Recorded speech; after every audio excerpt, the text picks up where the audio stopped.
আমাদের দেশে একটা টেন্ডেন্সি আছে, পরীক্ষায় এ প্লাস না পাইলে কই তুই কি করলি, পাশের বাড়ির ছেলে এ প্লাস পাইছে, যা ওর পা ধোয়া পানি খা। কি খা? তা আমি ভাবছি যে পা ধোয়া, এ প্লাস পাওয়া ছেলেদের পা ধোয়া পানির একটা পানির ব্র্যান্ড বানাইতে হবে, এরকম লেখা থাকবে এ প্লাস পাওয়া ছেলেদের পা ধোয়া পানি। খাওয়া নাই, এগুলার খাওয়া নাই। ওরে আল্লাহ এ প্লাস পাওয়ার জন্য বানাইছে, আর আপনার ছেলেকে এই এ প্লাস গুলারে নিয়ন্ত্রণ করার জন্য আল্লাহ বানাইছে। ওকে দিয়ে আল্লাহ কি করবে আপনি জানেনই না। একটা এ প্লাস, একটা এ গ্রেড একটা মানুষের জীবনকে ঠিক করে দিতে পারে না। আপনার ছেলেকে আল্লাহ অন্যদিকে যোগ্যতা দিয়েছে। ওদের মনোবল ভাঙবেন না, খবরদার খবরদার। ছেলে মেয়েদের মনোবল ভাঙবেন না। যাকে দিয়ে যেটা হবে তাকে দিয়ে সেটা করতে হবে, তার প্রতিভাকে সেভাবে কাজে লাগাতে হবে। তাহলে বাংলাদেশ আমাদের এই জনসংখ্যা জনসম্পদে রূপান্তরিত হবে। আমাদের সরকারের তত্ত্বাবধানে আমাদের 18 কোটি জনগণ দক্ষ জনশক্তিতে রূপান্তরিত হোক, আমরা চাই কি চাই না? আমরা ভালো মানুষ, শ্রেষ্ঠ মানুষ হতে চাই কি চাই না?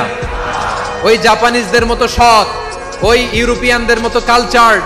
আমাদেরকে আল্লাহ তাআলা কোরআন সুন্নাহ অনেক কিছু দিয়েছেন। যেহেতু বর্তমানে আমরা দেখছি তারা সৎ, তাদের মধ্যে ভ্যালু আছে, সেগুলো আমাদের মধ্যে আনার দরকার আছে না নাই? আর ইসলাম দিয়ে আমাদের জীবনকে সাজাতে হবে, ইসলাম দিয়ে আমার পরিবারকে সাজাতে হবে।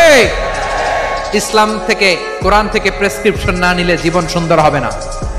কোরআন থেকে প্রেসক্রিপশন না নিলে সমাজ সুন্দর হবে না। কোরআনের প্রেসক্রিপশন না মানলে রাষ্ট্র সুন্দর হবে না। কোরআনের প্রেসক্রিপশন অ্যাপ্লাই না করলে শুধু দুর্নীতি দমন কমিশন দিয়ে দুর্নীতি বন্ধ করা যাবে না। এজন্য কোরআনের আইন আমরা চাই কি চাই না? প্রিয় ভাইয়েরা, হিউম্যান রিসোর্স ডেভেলপমেন্ট, মানব সম্পদের উন্নয়ন, আমাদের সরকার যেন এদিকে নজর দেয়। আমরা যেন এ ব্যাপারে যত্নবান হয়ে উঠি। যাকে আল্লাহ যে যোগ্যতা দিয়েছে, এই যোগ্যতা দিয়ে আমরা যেন ইসলামের জন্য, দেশের জন্য কাজ করি। আমরা যেন আমাদের স্কিল ডেভেলপ করি, আমাদের পটেনশিয়ালকে ডেভেলপ করি। মোরালিটি, ভ্যালিউজ নিয়ে শায়েখ আহমদুল্লাহ আলোচনা করেছেন, এগুলো দিয়ে যেন আমরা আমাদেরকে সাজাই। আল্লাহ তাআলা আমাদের দেশকে তুমি নিরাপদ করো, আমরা পড়ি আমিন। আল্লাহ আমার 18 কোটি জনগণকে তুমি জনশক্তিতে রূপান্তরিত করো, আমিন। আল্লাহ আমরা হাতে হাত রেখে, কাঁধে কাঁধ মিলিয়ে ভাই ভাইয়ে যেন এই দেশকে গড়তে পারি, আল্লাহ তুমি তৌফিক দান করো, আমরা পড়ি আমিন। আমার প্রিয় মহিউদ্দিন ভাই বলেছেন, হুজুর এমন একটা ঘোষণাপত্র দিয়ে যাবেন আজকের এই ঐতিহাসিক যশোরের প্রোগ্রামে, যেটা গোটা বাংলাদেশে মানুষ এটার উপর আমল করে। আমি যে কথাটা বলেছি এটাই, আসুন আমরা আমাদের জনসংখ্যাকে জনসম্পদে ট্রান্সফর্ম করি। আমাদের জনসংখ্যাকে আমরা যেন জনশক্তিতে রূপান্তরিত করি।